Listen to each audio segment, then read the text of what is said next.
Welcome back to the deep dive. Today we're getting into something absolutely fundamental to modern forensics, the combined DNA index system, CODIS. We're going to figure out how this isn't just a database, but really a whole network turning genetic bits into major investigative tools. That's the plan. Our mission here is threefold, really. Yeah. First, get a clear picture of how CODIS has built its structure. Second, look at the tech and the search methods, how it actually works. And finally, we absolutely have to tackle the tricky legal and ethical stuff that comes with its growth. Okay, and context is always helpful. It sounds like the U.S. wasn't actually first out of the gate with this. No, that's right. The UK actually set up the world's first national DNA database, the NDNAD, back in '95. CODIS came online in '98 here in the U.S., but the groundwork was laid by the DNA Identification Act back in 1994. So CODIS, at its heart, it's a way for labs across the country to share DNA profiles, standard profiles, right? From offenders, crime scenes, identified remains too.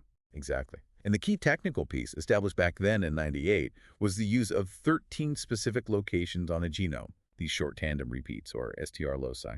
Why 13 specifically? Was that just an arbitrary number? Well, not arbitrary, no. 13 loci provided an incredibly high power of discrimination. I mean, the odds of two unrelated people matching at all 13 spots by chance, astronomically low. It gave the necessary statistical weight for identifications at that time. Got it. Okay, so let's unpack the structure. You said it's a network, not just one big computer. How's it organized? It's strictly hierarchical. Think of a pyramid. At the very bottom, you have LDIS, the local DNA index system. These are run by your city or county crime labs, police departments, sheriff's offices. Every single profile starts here. So LDIS is the entry point. What happens once a profile is generated and approved there? It moves up one level to SDIS, the state DNA index system. A designated state lab usually runs this. SDIS does two main things. It lets all the local labs within that state compare profiles, and it's the secure gateway to the top level. Which must be NDIS, the National DNA Index System. Precisely. NDIS is managed by the FBI. It's the central hub holding all the profiles contributed from across the country. This is what allows for those crucial cross-beat comparisons. They run automated searches once a week, checking everything against everything else. Okay, let's go back to LDIS for a sec. If everything starts local, how do you make sure the quality is consistent everywhere? A sample from, say, Miami needs to be comparable to one from Seattle, right? Absolutely. Critical point. That's where quality assurance standards come in, set by groups like SWG-DAM, that's the Scientific Working Group of DNA Analysis and Methods. They dictate really detailed protocols for everything. You know, how you extract the DNA, how you analyze it, even how you name the profile file. Standardization is key. It ensures every profile, no matter its origin, is reliable for comparison nationwide. And of course, access is tightly controlled. Only FBI-vetted personnel using secure encrypted networks can get in. Right, structure makes sense. Now, how are these millions of profiles actually sorted?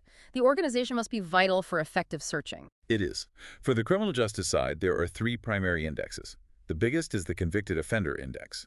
Profiles from people convicted of, usually felony offenses, requires the full 13-core CODIS loci. Okay. Then there's the Arrestee Index. This one includes profiles from people who've been arrested, but not necessarily convicted yet. The rules for this vary a lot from state to state, but it also requires the 13-core loci. And the third one is where the crime scene evidence itself lives. Exactly. That's the Forensic Index. This holds DNA profiles developed from crime scene evidence, blood stains, saliva, skin cells, you name it. Importantly, these aren't profiles from known suspects. They're from the scene itself. And because that evidence can often be old or degraded, this index has a slightly lower requirement. It only needs at least 10 CODIS loci to be present. We should also mention the other side of CODIS, the part focused on missing persons, right? The NMPDD. Yes, the National Missing Person DNA Database Program. It's separate but related and incredibly important. It has its own indexes, one for missing persons, one for unidentified human remains, and one for biological relatives of missing people. That relatives index is interesting. It can use different kinds of DNA profiles, like Y-STR for paternal lines or mitochondrial DNA for maternal lines to help make connections. It requires the 13-core loci plus a melanin, which helps determine sex. Now, this is where things get, well, really fast-moving. The technology push. You mentioned the FBI's Rapid DNA program from 2010. What's the big deal there? The difference is stark. Traditional lab processing with manual extraction, amplification, analysis often takes weeks, even months, largely because labs batch samples for efficiency. The problem, an arrested person might be released long before their DNA results come back from CODIS. Okay, so rapid DNA aims to change that timeline drastically. Drastically is the word. We're talking about a fully automated, often portable machine think lab in a box that can take a reference sample, like a cheek swab, and generate a CODIS-compatible profile in less than 2 hours. Less than 2 hours while someone's still being booked? That's the goal. It fundamentally changes the game. The idea is to integrate this into a proposed RDIS rapid DNA index system, allowing a database search while the arrestee is still in custody. Imagine getting a hit linking that person to an old, unsolved crime right there at the booking desk. Wow. That kind of speed, combined with the push to include more people like arrestees, means the database must be growing exponentially, and that growth inevitably leads to legal challenges. Absolutely.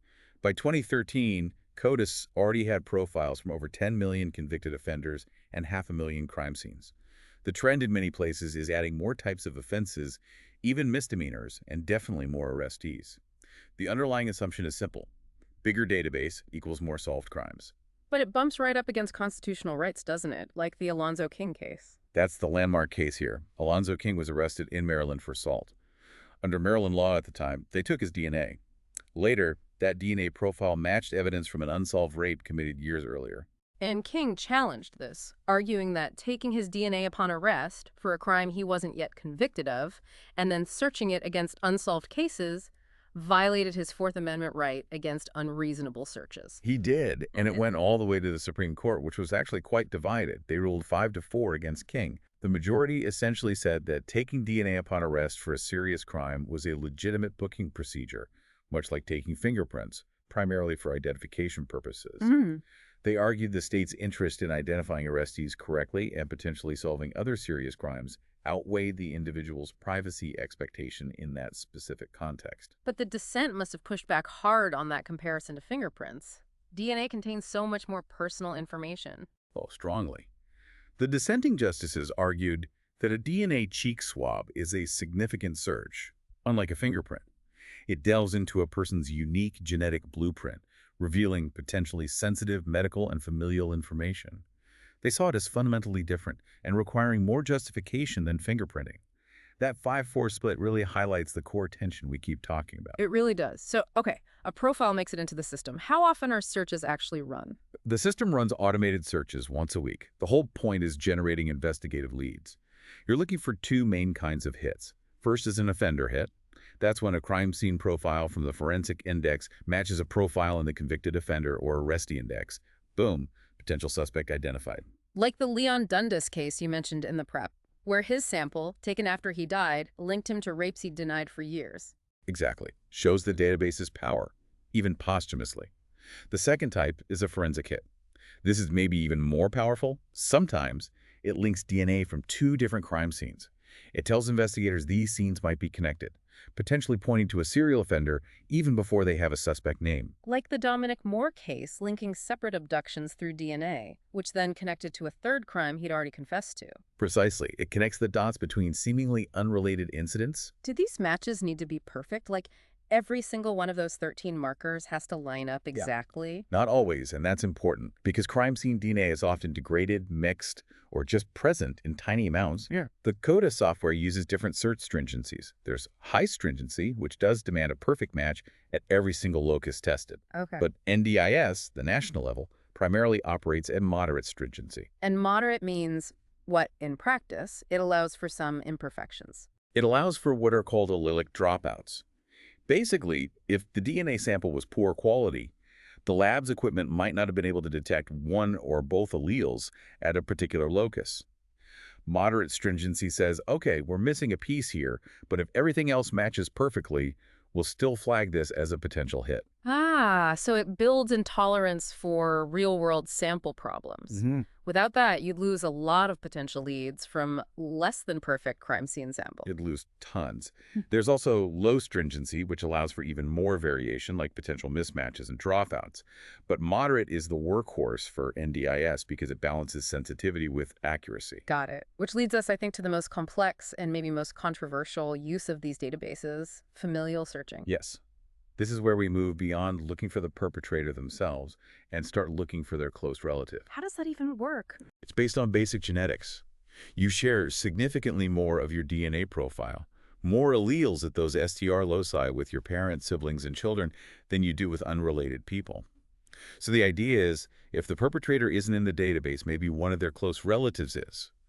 Finding that relative can give investigators a crucial lead to the actual person they're looking for. And this has actually cracked some major cases, hasn't it? It has some really high-profile ones. In the UK, the Craig Harmon case, he was convicted of manslaughter after investigators got a lead from his relative's profile in the NDNAD. Here in the U.S., it was instrumental in the Darrell Hunt case, not just finding the killer, Willard Brown, but exonerating Hunt after he'd spent 18 years wrongly imprisoned. And the Grim Sleeper killer in California, that involved familial searching too, right? Lonnie Franklin, yes. That case was particularly complex. It actually required a second, more refined familial search strategy. They specifically looked for profiles in the state database that shared a high number of alleles. I think the threshold was 15 with the crime scene DNA. That led them to Franklin's son. Police then focused their investigation on the father, Lonnie Franklin, eventually getting his DNA from a discarded pizza slice, which confirmed he was the source of the crime scene evidence. But this feels like it amplifies the ethical concerns we talked about. You're essentially searching the genetic information of people not suspected of the crime, the relatives, to get to someone else. Where does the Fourth Amendment fit in there? That's the core legal and ethical debate. Does using a relative's profile constitute an unreasonable search of that relative, or even of the target, who wasn't initially identified? Plus, there's a major concern about disproportionate impact. Since offender databases already reflect existing disparities in the justice system, familial searching might intensify the focus on certain racial or ethnic minority groups. So just to be absolutely clear, is this familial searching something that happens routinely at the national NDIS level? No, absolutely not. That's a crucial distinction. Familial searches are not conducted by NDIS. It's currently permitted by only a handful of states. California, Colorado, Virginia, Texas are examples, and usually only under very strict conditions for serious violent crimes, and only after all standard database searches have come up empty. Okay, so when a state does decide to run a familial search, how do they possibly sift through the results? Even with close relatives sharing more DNA, wouldn't you still get a huge list of potential partial matches? You do. The initial list can be massive, hundreds or even thousands long, so they use specific strategies to narrow it down. The first pass might use something called IBS, identity by state. It's relatively simple, just counting the number of alleles or loci shared between the crime scene profile and database profiles, looking for those above a certain threshold, like maybe 15 shared alleles. Just a raw count to start. Right. But for better accuracy in ranking, they often use the Kinship Index, or KI. This is a more sophisticated statistical method. It calculates a likelihood ratio. What's the probability these two profiles came from related individuals versus the probability they're just similar by chance in the population? It gives a much stronger statistical basis for ranking candidates. Are there other tricks they can use to filter the list? Definitely. Focusing on rare alleles is one. If the crime scene DNA has an allele that's very uncommon in the general population, finding database profiles that also share that specific rare allele is a powerful filter. And another big one, especially since many database profiles are male, is Y-STR screening. Using the Y chromosome mark. Exactly. Since Y-STRs are passed down directly from father to son, if you have a male crime scene profile, you can quickly check the Y-STR profiles of potential male relatives on the candidate list. If the Y-STRs don't match, you know they aren't related through the paternal line, allowing you to eliminate them quickly. It's an incredible amount of layered complexity, from the local lab all the way to these advanced search techniques. So, summing up, CODIS is this tiered system, LDIs feeding STIS, feeding NDIS. It relies on those core STR loci, currently 13, and houses different indexes for offenders, arrestees, and forensic samples. And technologies like rapid DNA are pushing the boundaries of speed and efficiency. And underlying all of that is the constant balancing act we've discussed. The undeniable power of this technology to solve horrific crimes, to link serial offenders, even to exonerate the innocent, weighed against profound questions about privacy, civil liberties, the reach of the state, and potential bias, as highlighted by debates around arrestee collection and familial searching. Which brings us to our final thought for you, the listener. The push is definitely on, both here and internationally, to expand the number of core CODIS loci, maybe to 20 or more, for even greater discrimination power. At the same time, there's pressure to include more people, non-felons perhaps, in the database. So the question to mull over is, does increasing the technical power always justify expanding the societal reach? Where do we draw the line? A critical question as this technology continues to evolve at breakneck speed. Thank you for joining us on this deep dive into the world of forensic DNA databases. We hope this gives you a much clearer picture of how it all works. We'll catch you on the next one.